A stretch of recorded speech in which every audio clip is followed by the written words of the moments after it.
Hello everyone. आज मैं लेकर आई हूँ गोभी मटर की बहुत ही टेस्टी सब्जी। एक बार सब्जी बनाकर देखिए, पूरे सीजन आप इसी तरह से सब्जी बनाएंगे। इस तरह से बनाइएगा, गोभी की सब्जी बिल्कुल मैश नहीं होगी, गोभी के फूल बिल्कुल खिले खिले रहेंगे। तो चलिए आज की सब्जी बनाना शुरू करते हैं। तो मैंने यहाँ पे लगभग 600 ग्राम गोभी को इस तरीके से बड़े पीसेस में कट करके ले लिया है। बड़े बड़े पीस रखने से ये होगा ना कि जो सब्जी है उसमें आगे गलेंगे नहीं, बहुत ज़्यादा सॉफ्ट नहीं होंगे, हल्के से क्रिस्पी रहेंगे, देखने में अच्छे लगते हैं और खाने में बहुत अच्छे लगते हैं। अभी जो गोभी है ना, इसे हम अच्छे से क्लीन कर लेंगे। एक पतीले में 3 से 4 कप पानी ले लेंगे। गैस की फ्लेम को हाई रखिएगा। इसमें हम 1 चम्मच या फिर स्वाद अनुसार नमक ऐड करेंगे और आधा चम्मच हल्दी ऐड करेंगे। हल्दी की वजह से गोभी का कलर बहुत बढ़िया आ जाएगा। अब इस पानी को अच्छे से गर्म कर लेंगे। ये देखिए पानी अच्छे से गर्म हो गया। अब गैस को बंद कर देंगे। अब इसमें हम गोभी के पीसेस ऐड कर देंगे। ऐसा करने से जो गोभी है अच्छे से क्लीन हो जाएगी और अगर इसमें कीड़े वगैरह होंगे तो वो भी मर जाएंगे और ऊपर आ जाएंगे। इसे हम गर्म पानी में ही 5 मिनट के लिए ऐसे ही छोड़ देंगे। 5 मिनट बाद गोभी को हम पानी से निकाल लेंगे और ये जो गोभी है ना, हल्की सी पक भी जाती है गर्म पानी में रखने की वजह से। गोभी को और ज़्यादा टेस्टी और क्रिस्पी बनाने के लिए इसमें हम कुछ सिंपल सी चीज़ें ऐड करेंगे। अब इसमें आधा चम्मच कश्मीरी लाल मिर्च पाउडर ऐड करेंगे, 1 चम्मच धनिया पाउडर, आधा चम्मच गरम मसाला और 2 चम्मच बेसन ऐड करेंगे। आप चाहें तो इसमें बेसन की जगह 2 चम्मच गेहूं का आटा ऐड कर सकते हैं। बहुत ज़्यादा नहीं, बस 2 चम्मच ही ऐड करिएगा, जिससे गोभी के ऊपर बहुत ही अच्छी सी लेयर आ जाएगी बेसन की और फ्राई करते समय बहुत ही क्रिस्पी बनेंगे। अब इन सारी चीज़ों को अच्छे से मिक्स कर लेंगे। ये जो गोभी अभी हल्की सी गीली है तो जो मसाले हैं आराम से इस पे चिपक जाएंगे। हल्के हाथ से इसे टॉस करते हुए इस तरीके से अच्छे से मिक्स कर लीजिएगा। सारे मसाले गोभी के ऊपर अच्छे से कोट हो गए हैं। चलिए अब इन्हें स्टर फ्राई कर लेते हैं। कढ़ाई में 2 से 3 चम्मच ऑयल ले लेंगे। मैंने यहाँ पे सरसों का तेल लिया, इसकी जगह आप कोई भी कुकिंग ऑयल ले सकते हैं। सरसों के तेल को अच्छे से गर्म होने देंगे। ऑयल गर्म हो जाने के बाद इसमें एक एक करके गोभी के पीसेस डाल देंगे। तो बहुत सारे पीसेस नहीं डाल रहे हैं, मैं गोभी को 2 बार में फ्राई कर रही हूँ। अगर आपने बहुत सारे पीसेस एक साथ डाल दिए ना तो ये जो गोभी है ना, ये बहुत ज़्यादा सॉफ्ट हो जाएगी। और ये जो गोभी के फूल है ना, ये अलग अलग नहीं दिखेंगे, बिल्कुल गल से जाएंगे सब्जी में। अब इन्हें हमें बीच में चलाते हुए तब तक पकाना है जब तक ये बाहर से अच्छे से गोल्डन ब्राउन ना हो जाए। गैस की फ्लेम को मीडियम रखिएगा और ध्यान रखिएगा गोभी को हमें अभी 70 टू 80% कुक कर लेना है। अगर थोड़ी बहुत जो कसर रह जाएगी उसे हम बाद में ग्रेवी पूरी कर लेंगे। ध्यान रखिएगा बहुत तेज आंच पे नहीं फ्राई करिएगा, वरना जो गोभी है बाहर तो क्रिस्पी हो जाएगी पर अंदर से कच्ची रह जाएगी, जिसकी वजह से इसे हमें ग्रेवी में बहुत ज़्यादा पकाना पड़ेगा। और इसी के साथ जो गोभी है बाहर से बहुत ही बढ़िया क्रिस्पी हो गई है। अब इसे हम कढ़ाई से निकाल लेंगे। बाकी बची हुई गोभी को भी इसी तरह फ्राई कर लेंगे। ऑयल कम हो तो आप 1-2 चम्मच ऑयल और ऐड कर लीजिएगा।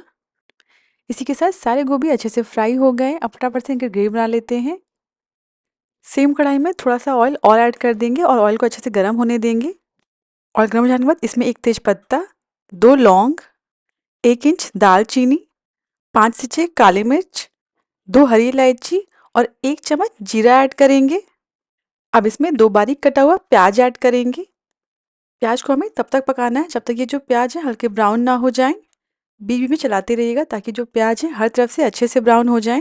इन्हें अच्छे से ब्राउन करेंगे तभी जो हमारी ग्रेवी है बिल्कुल बढ़िया गाढ़ी बनती है। जब तक प्याज भुन रहा है तब तक फटाफट से एक सिंपल सा पेस्ट बना लेंगे। ग्राइंडर जार में 2 रफ चॉप किया हुआ टमाटर ऐड करेंगे, 3 हरी मिर्च ऐड करेंगे और थोड़ी सी धनिया की डंठल ऐड करेंगे। जो धनिया की स्टेम होती है ये भी हमारी हेल्थ के लिए बहुत फ़ायदेमंद होती है। धनिया की पत्ती तो हम ऐड करते हैं पर जो डंठल होती है उसे फेंके ना, इस तरीके से पेस्ट वगैरह में ऐड कर दें। अब इन सभी को हम बिना पानी ऐड किए अच्छे से पीस लेंगे। इसका पेस्ट बनाकर इसे हम साइड में रख देंगे और इसे बाद में हम ग्रेवी में ऐड करेंगे। इसी के साथ जो प्याज है अच्छे से भुन गया है। अब इसमें 2 बड़ा चम्मच बारीक कटा हुआ लहसुन ऐड करेंगे। आप चाहें तो अदरक लहसुन को कूट कर या फिर पेस्ट भी ऐड कर सकते हैं। इसे हम प्याज के साथ अच्छे से भून लेंगे। अगर आपको जो मिक्सचर है हल्का जल रहा हो तो इसमें 1-2 चम्मच पानी ऐड कर दीजिएगा। अब इसमें कुछ सिंपल से मसाले ऐड करेंगे। 1 चम्मच कश्मीरी लाल मिर्च पाउडर, आधा चम्मच हल्दी और 2 चम्मच धनिया पाउडर ऐड करेंगे। मसाले जले ना, इसलिए इसमें हम लगभग 1/4 कप पानी ऐड करेंगे। अब इन सारी चीज़ों को अच्छे से मिक्स कर लेंगे और मसालों को हम 1-2 मिनट के लिए अच्छे से भून लेंगे। ध्यान रखिएगा बहुत ज़्यादा पानी नहीं ऐड करिएगा, पर जो मसाले हैं वो जले ना, इसलिए थोड़ा ही पानी ऐड करिएगा। मसाले अच्छे से भुन गए। अब इसमें जो टमाटर का पेस्ट बनाया था ना, उसे ऐड कर देंगे। टमाटर जल्दी पक जाए इसलिए इसमें हम स्वाद अनुसार नमक ऐड करेंगे। सारी चीज़ों को अच्छे से मिक्स कर लेंगे और इसे हम तब तक पकाएंगे जब तक ये जो टमाटर है ये पूरी तरीके से पक ना जाए और ऑयल रिलीज ना कर दे। सारी चीज़ें अच्छे से मिक्स हो गई हैं। टमाटर जल्दी से पक जाए इसलिए इसे हम अब ढककर पकाएंगे। जब टमाटर पक जाएगा तो ढक्कन हटा देंगे। टमाटर अच्छे से पक गया, टमाटर ने ऑयल भी रिलीज कर दिया है। ये जो मिक्सचर है पहले थोड़ा ड्राई भी हो गया है। अब इसमें 1 चम्मच किचन किंग मसाला ऐड करेंगे।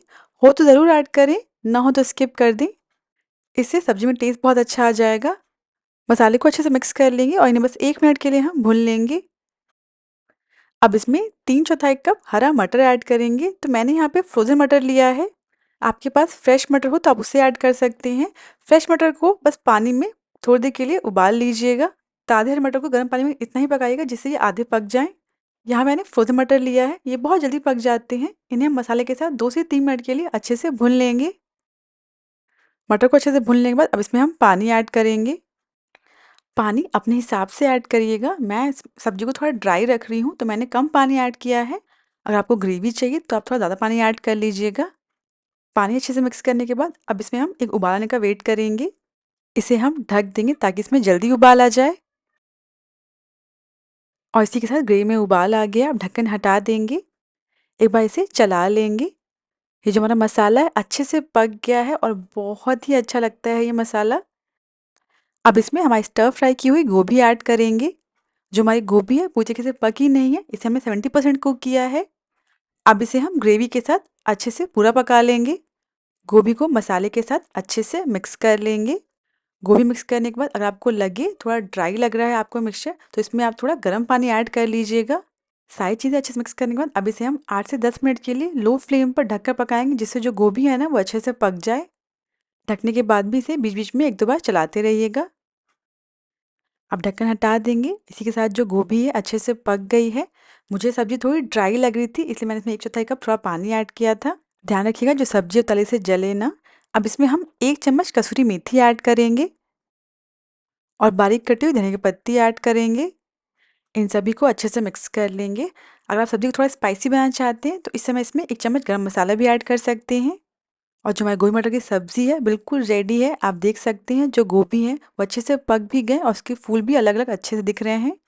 अब गैस को बंद कर देंगे और लास्ट में इसके ऊपर थोड़ी-सी धनिया पत्ती डाल देंगे इसे गार्निश करने के लिए और इसके ऊपर हरी मिर्च की स्लाइसेस रख देंगे।